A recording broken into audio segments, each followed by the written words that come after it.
Hey Cougs, Evelyn Martinez here. Thanks for joining me for Seb's Garden On 2.0 Terrarium Cougpack. Today I am at WSU's Benton Franklin Master Gardeners Demonstration Gardens. I'm going to be walking you through a step-by-step guide on how to put together your terrarium Cougpack. Let's get started.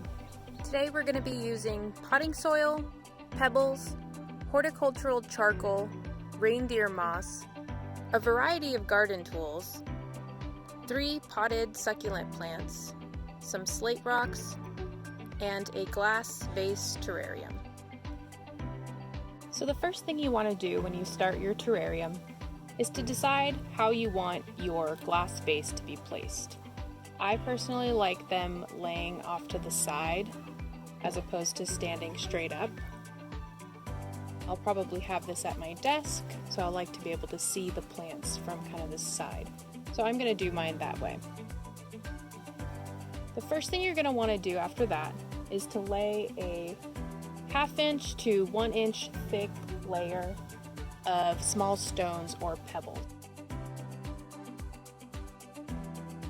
So we've got about a 1/2 inch to 1 inch thick layer there. Next, you want to add a very thin layer of your activated horticultural charcoal.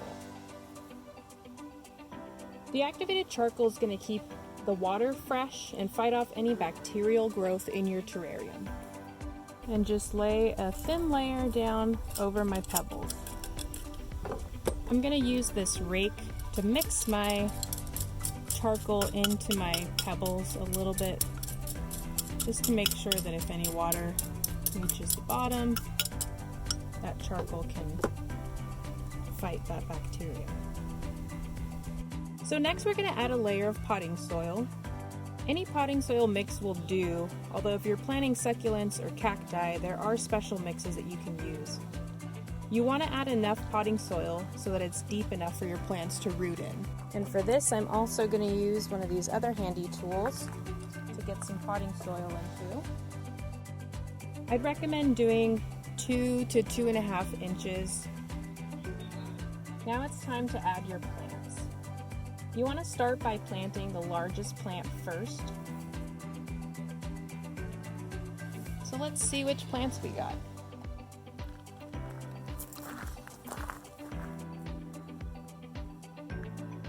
We got a little spiky one, a little fuzzy one, and a little leafy one.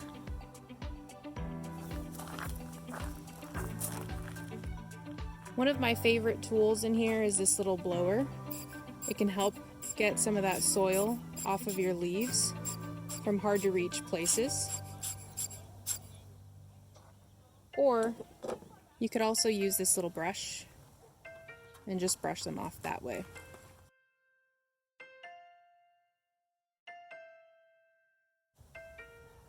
So you'll notice this has some larger roots at the bottom.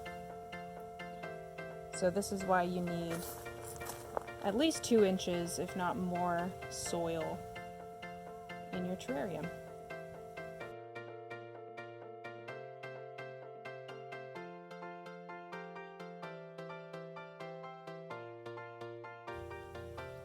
And you want to just gently but firmly tug at the base of the plant to pull it out of your pot.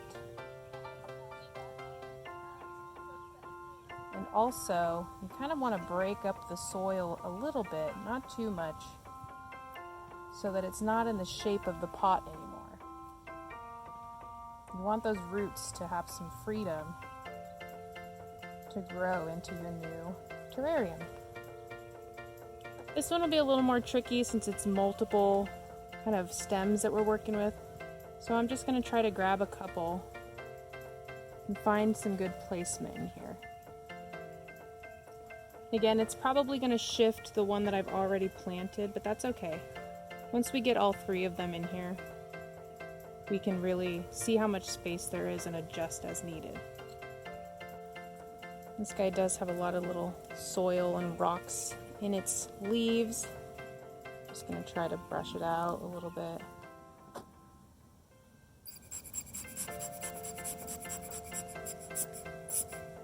Such a cool tool.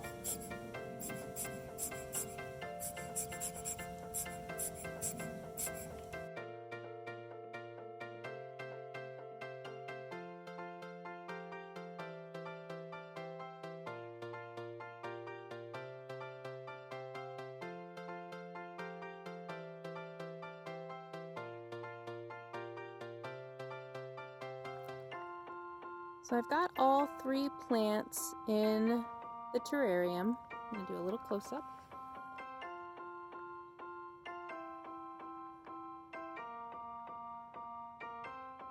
Tall guys standing up back there. Everyone's got a good amount of space. So the next step is going to be to decorate the soil a little bit. So we've provided you with a little bit of reindeer moss. You're going to have some extra pebbles. And we also gave you some little slate rocks that can be found in the container where your succulents were. So I'm going to save those for last. I'm going to pick up some reindeer moss. A couple different colors in here. And I'm just going to use my pliers again to just kind of nestle some moss. And lastly, almost, I'm going to add some more pebbles. Just kind of help your plants stay rooted, especially right now that everything's a little dry. So I do have some soil kind of all over, just, static hanging out around the outside as well as the inside of the terrarium. So this little makeup brush looking thing works really well to just clean off the surface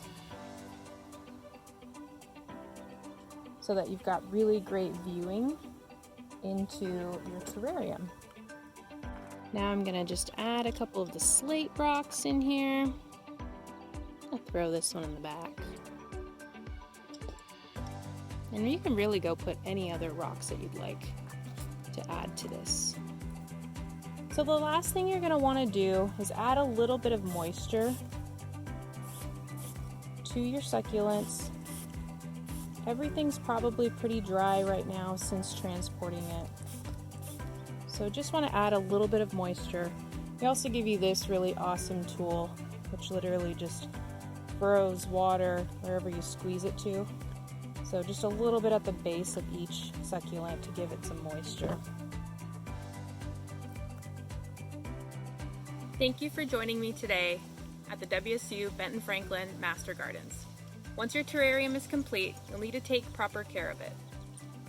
Sunlight and water are 2 essential items that your terrarium needs to be successful. Be sure to lightly water the base of your terrarium at least every 2 weeks or once the soil seems like it's dried. Succulents don't like a lot of water, so you only want to water it when it's necessary. You should also display your terrarium in an area that receives a lot of bright but indirect sunlight. So right inside of a windowsill, maybe a foot or 2 inside should be perfect. Thanks again for joining me, and go Cougs!